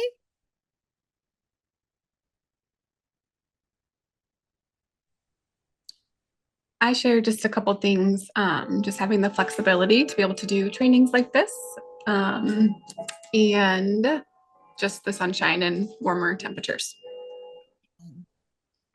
Absolutely. We're on the same wavelength. Jillian, I had both of those, as well as I'll say, happy kids. It's summertime, and so happy. And I have coffee as my last and final kind of insignificant one on my list today. Someone said Music, decent weather, my garden, absolutely. Mhm. I had put my ability to work remote because I don't have a car today because it's getting an oil change. So didn't have to worry about transportation. Definitely. Yeah. That flexibility piece, I think that others have mentioned as well, in different capacities. Mhm. And I will also challenge families to start doing this, like at dinner, put down the phones and the tablets and just something that happened today that you're grateful for. I think cultivating gratitude can be so powerful in creating change. I will also try like kiddos who have difficulty falling asleep or just kind of that night routine is like something I'll try to have them do is like just think of one thing that went well today, one thing you're grateful for about today. And just like going into more of that positive mindset to bed versus like stressed or worried or so I always try to use that as like a go-to. That's a great one. Absolutely. One thing that I don't have a slide about that I wanted to mention, because I mentioned it earlier, I said the stories that you get from the kids in like phase 1, you can use in the later phases. So in phases 3 and 4, you can do a technique called mutual storytelling. And again, you can do it puppets as a drawing in sand, whatever. And you recreate the kid's story with the same characters, the same setting. You just redo the ending so it's more adaptable, a more socially appropriate solution. So like if the kid's issue is making friends and they tell a story about somebody that can't make friends, you may take that character and you may have a wise helper character come in. Maybe a wise owl comes down and gives that kid a piece of advice, and then that kid goes and practices skills to make friends, and they develop this great connection with somebody, and they have this new best friend. So again, you can use that kid's story to retell their stories, or you can just create up your own like therapeutic metaphors that you tell based off of like if you did a collaborative drawing, you can take the character that you created, or if you do the shared character, take that character and have them be like the protagonist in your therapeutic metaphor story. So that just gets a little bit of buy-in from the kids when you use something that they help to create for a therapeutic metaphor in phase 3 and phase 4.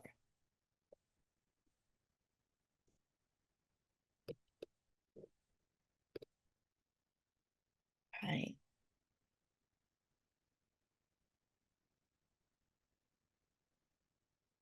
So we're going to look at how do we process this art with kiddos. So like I said, doing is the therapy, but sometimes the doing needs a little more verbal processing. And it definitely depends on the age of the kid, how you're going to process. Going back to the very beginning of the training, the developmental stage they're in, keeping in mind that things like trauma can have like regressions. things like that. Kathy Maladoki, who is a famous art therapist, said, by serving as the containing factor in the experience, the therapist provides a supportive and secure environment for children to experiment, play, and express themselves through art making. And I really believe that we are the containers, that we are the witness to their creation and their process. So looking at art as a process, the product is only part of it. The relationship with the therapist, you holding that space for them to create or draw or sculpt or paint or whatever art medium they're using is important.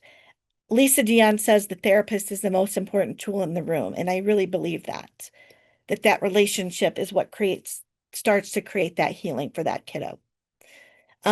You want to make sure that you're structuring your session. So make sure that kids know about how much time they have to create, especially if they're ones that really get into the detail.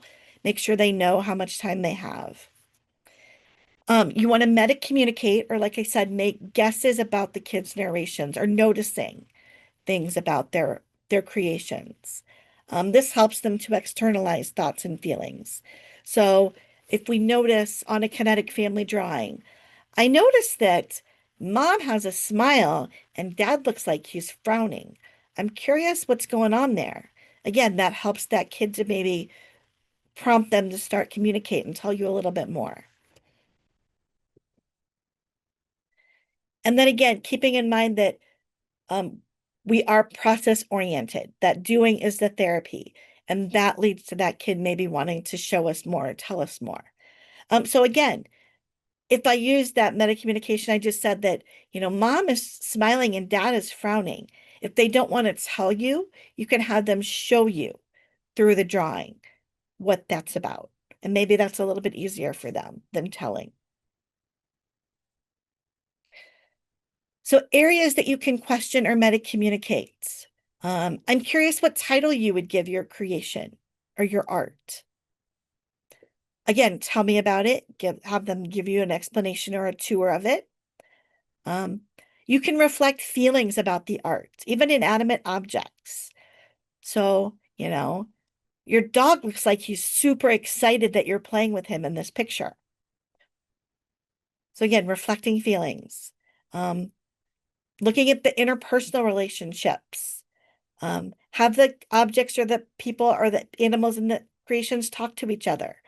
Or sometimes I like to have the kid add, like going back to the comic strips, like the thinking bubbles and the speaking bubbles for each character. So what would this one be thinking and what would this one be saying?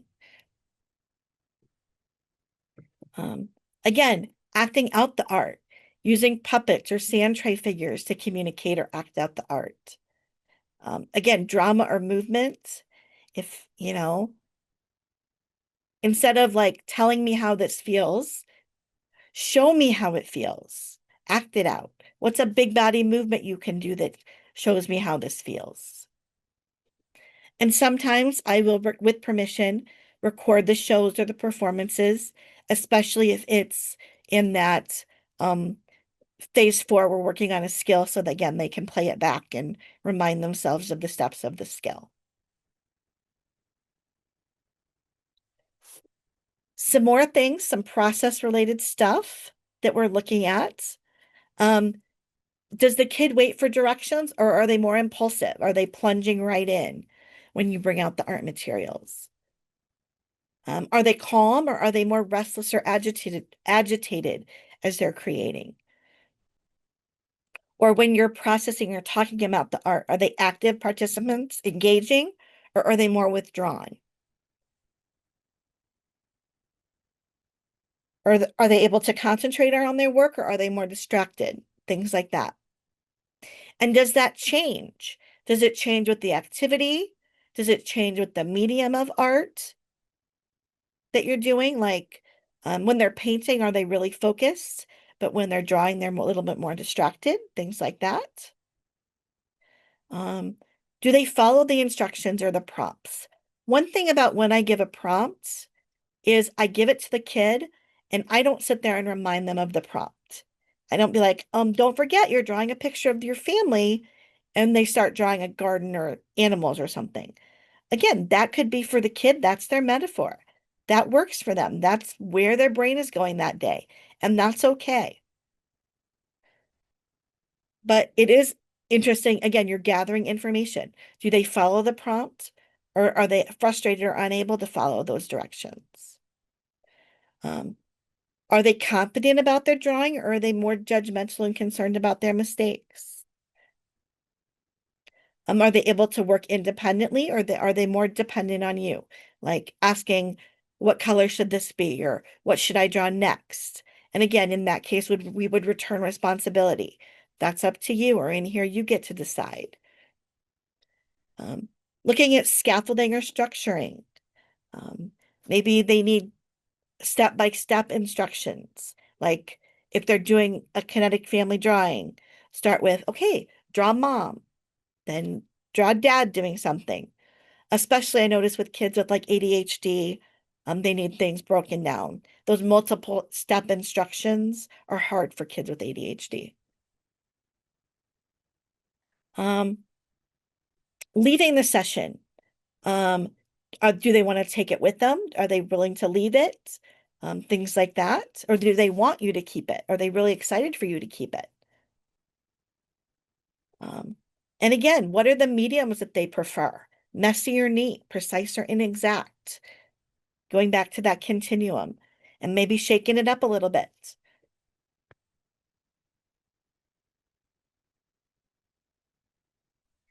I'm looking at the product.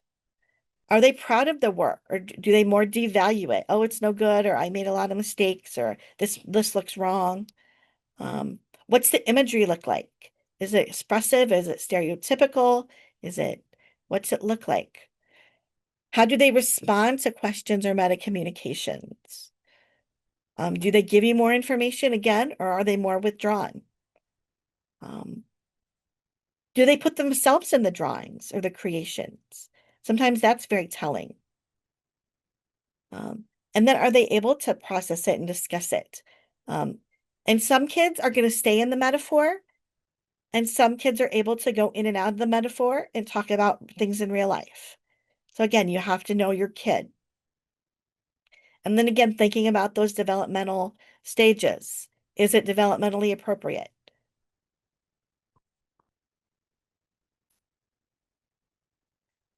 So children's feelings are complex, contradictory, and confusing. Art is one of the modalities that can contain many emotions simultaneously. And again, I believe that. There's a book called Double Dip Feelings that talks about having two emotions at one time or more than one emotion. And art can hold that. It can be a picture about something that's sad and happy, or frustrating and anxious, whatever that may be. Anxious and exciting.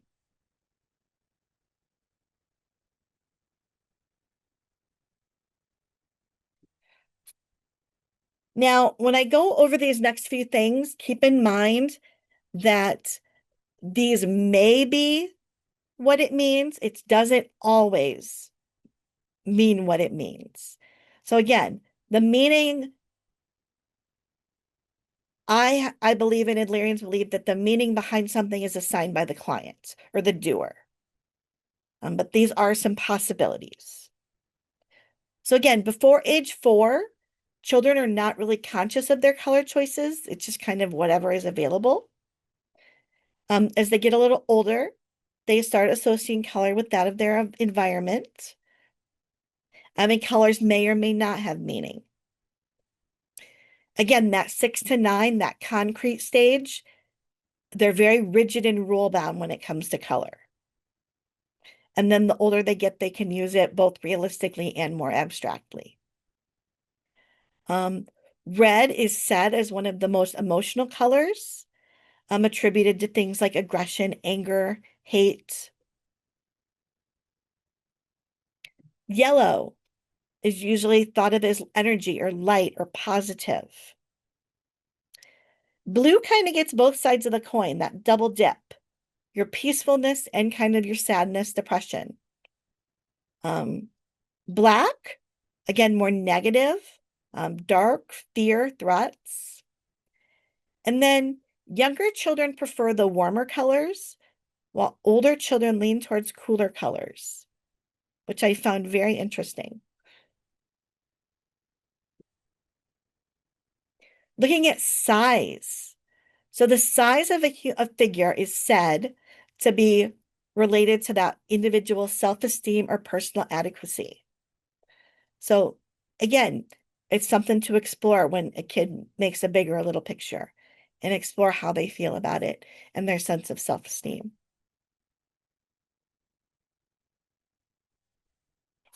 If a kid is resistant to do art or a client is resistant to do art, because these aren't just limited to kids, it could be teens, it could be adults.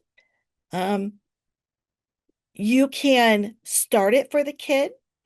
So get direction, like what color do you want the sky to be or the ground, or if you're drawing a family picture, where do you want mom to be and what color is her hair or whatever. Again, you can do collaborative art where you're taking turns. You can have them start with just one feature. So starting with mom's head, again in like family drawing. Or make the paper smaller. You give them like an index card or a post-it note. For some kids, that bigger like printer paper is too overwhelming. Again, do easy things like quick draws or scribble wars. Or try a different medium. Go from drawing to stickers to, what do I got? Clay, paint, collages. Try something different. All right. We have a little bit of time left. So if there's any of the things you have questions about or any of the Adlerian tech or concepts you want me to go a little bit deeper into, I am happy to do that. Any interventions that you guys are excited to be able to go use? Any that stand out as far as, obviously don't give client information, but kind of things that you're excited to take back to sessions with you? I feel like I just like the idea of like having kids draw their family doing something will be interesting. I have a lot of clients right now who are having newborn siblings come. So I feel like just like navigating that change in family will be interesting, like how they depict that and like how they represent their little baby sibling. Absolutely. And that's going to change the significance for that kiddo. Yeah. And when we're looking at family constellation, family atmosphere, we're looking at what's it like to be this kid in this family. And having a new sibling is will shift that a little bit. Yeah. Kim, with that in mind, anything that you tend to see or interventions that you find really helpful with family dynamic shifts in general, whether it's an addition of a sibling or I know those can be really drastic differences, but separations, changes, blended families, interventions that are kind of your go-tos for those types of changes? Yeah, I definitely do like the kinetic family because again, you get that kind of snapshot. But in addition to that, I would say I do a lot of bibliotherapy, like what's the book I'm thinking of? There's a book. It's got the color red in it. Oh, I'll think of it and get it to you so you can send it out. But like I said, I think it's like we'll call this one red or something. And what the kid in the book does is they draw a picture for their new sibling. And there's a lot of red in the picture because I think that's their favorite color or whatever. And they're hoping the sibling has the same favorite color. So I will have them create like a card for their new sibling or something like that. Or if it's like a blended family, like draw a card, create a card for the people that are coming into your family to help that bring about some of that acceptance. And if there is some hesitation there, I will try to think about, okay, let's think of the things you guys have in common. Or what are the things you're looking forward to? And in these cards, are you using like, are you having them write to them or like draw to them? Does it matter? Whatever the client wants to do. Okay. All right, yeah. Mhm. Like welcome to our family cards or what, however you want to phrase it, yeah.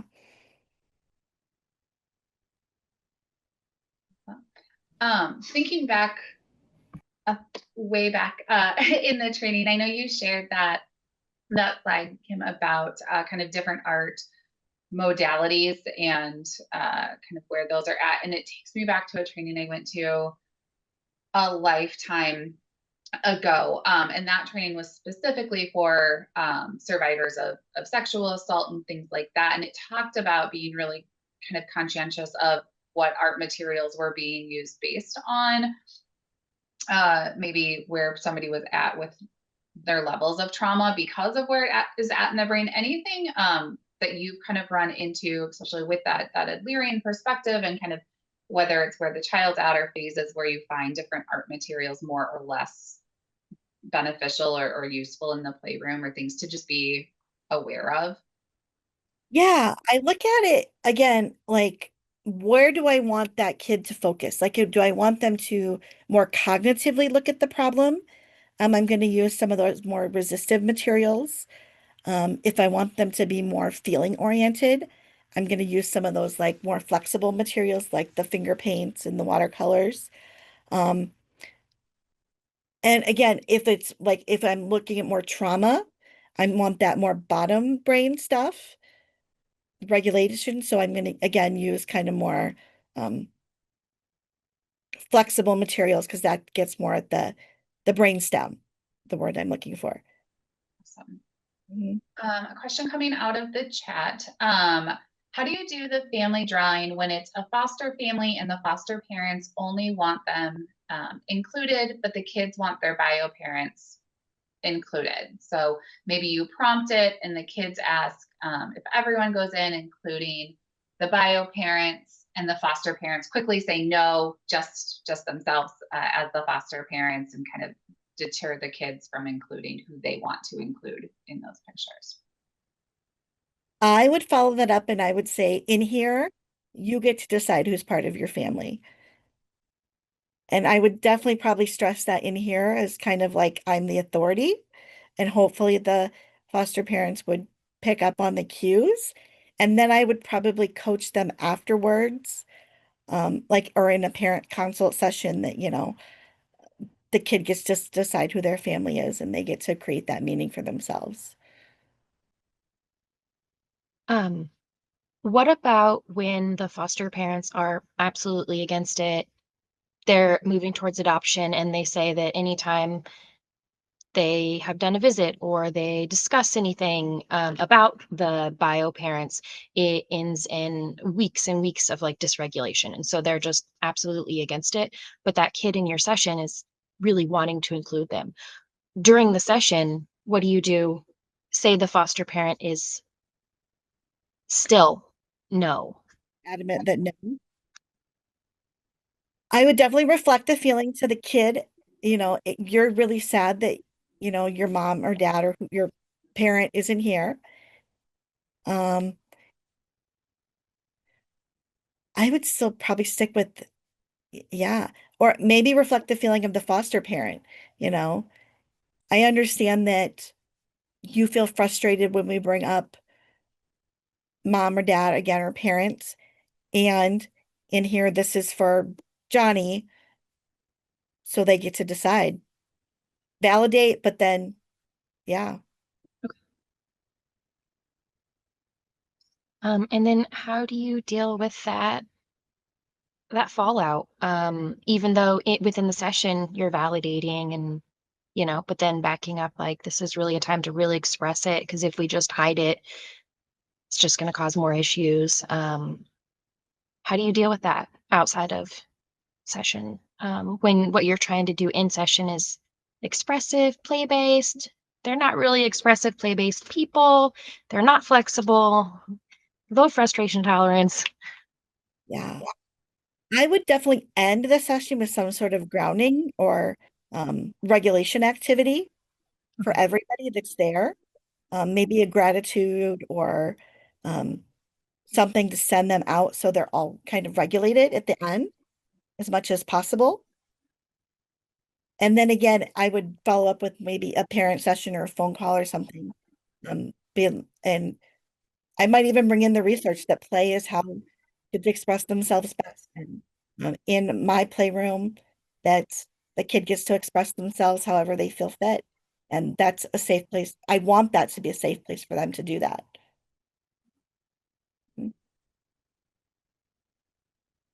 And unfortunately, there may be some fallout. The foster parent may say, well, then maybe you're not the right fit.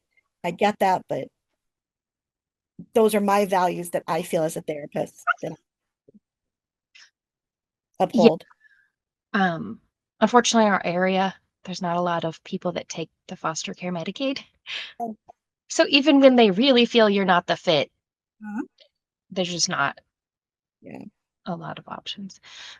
So you never like make a separate aquarium or a second picture or so like Dr. Gill when she had us do the aquarium one, you never have like something near the aquarium that sometimes visits but doesn't live in the aquarium. You never do anything If there. he wants to do it that way, I definitely allow that, but I don't prompt that. Okay. I didn't know when they're both like in conflict if you're like, let's find a happy medium. Yeah, again, my news is that I'm there for the kiddo. Mhm. And I want to support them as best they can, as best I can. Kim, have you ever done like the same intervention, so taking like the aquarium intervention in an individual session with a child and then repeated that like in a family session, so having them maybe like draw their entire family the way they want to, and then just kind of assessing maybe as somebody else is alluding to, like that they do move them outside or not include them at all, as a bit of an assessment tool for yourself as well, to kind of see those family dynamics and how that's played out. Definitely. Yeah. And I think that's a great way to do it because then individually you allow that kid to express themselves. But then when you do the family, again, you get everybody's perspective. Um, And I think you could do that with any of the family interventions. Yeah. I think that's such a great question. And I imagine, with family interventions, obviously a big thing that comes up. I know we've had situations before, maybe not necessarily even family related, but about topics that parents didn't want kids discussing that they really wanted to put out there. And so finding ways to give those kids safe spaces to share that. And going back to just that reminder, and I know you said it earlier, but kind of that catch line of like doing is the therapy. And for some of these kids that are young and not having maybe the ability to verbally argue back or put their foot down, if you will. Then the art gives them that ability. And again, we get to be the witness to that and hold that space for their big feelings. Kim, I know you talked earlier about the safe folders as well and giving them place. And any other like tips for maybe kids who insist on wanting to take art home or take those therapeutic pieces out of the room when maybe there's a concern of where that's going to end up or what their plans are for that, ways that you handle that? Yeah. I just tell them that what they do in here is really special to me and that I want to make sure that it stays safe. So I'm going to keep it for now. And they can always ask me to look at it when they come back to session. If it's really important to them, they can, request, or I can bring their folder, the next week so they can see it again. Things like that. And again, I validate their feeling. You really are proud of the picture that you made, and you want to make sure that it's kept in a good place. And along those same lines, because I'm sure everyone has or will hear it as well, imagine similar feedback, but for the kids who may want you to hang up their artwork or things for display, how do you respond to those requests. I say that the playroom is a safe place for lots of different kids. And I want kids to be able to, everybody to feel safe in here. And this is very special to you and to me.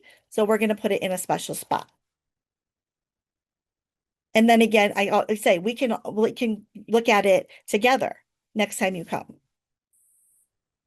Yeah, I like that. And I like there was some information shared in the chat as well of kind of going back to that aquarium intervention of like having a set aquarium, but having the characters be movable. So maybe made on other paper in ways that they could be manipulated around the aquarium. So I really like that as well.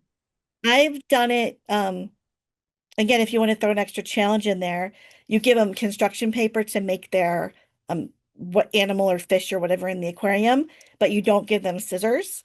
So they have to like figure out how to rip the paper. Again, especially if you want to get at problem solving and creativity, you can throw that one in there too. Thank you all so much for being here. I've seen some of your faces before, some of you are new, and so thank you again for coming and joining us. If you run into any issues, let us know. We will email out the handouts that were discussed in today's training. In the evaluation, there is a box that asks if you want to be a part of our mailing list or even do a training yourself. If you check yes to either of those, please make sure you give us your email address. Otherwise, it won't add you. If you have already joined our mailing list, don't check yes again. Our system will send you the mailing list letters twice. And we can't figure out how to turn that off. So thank you all again. And don't forget that you need the training. Thank you for joining in on today's training. We look forward to having you join us again. Heart & Solutions is proud to provide CE-eligible trainings for our counseling community. This training may be eligible for continuing education credit hours through either the National Board for Certified Counselors, provider number 7376, or the Association of Play Therapy, provider number 21-645. To obtain CE hours for today's training, be sure to follow the steps in the description below.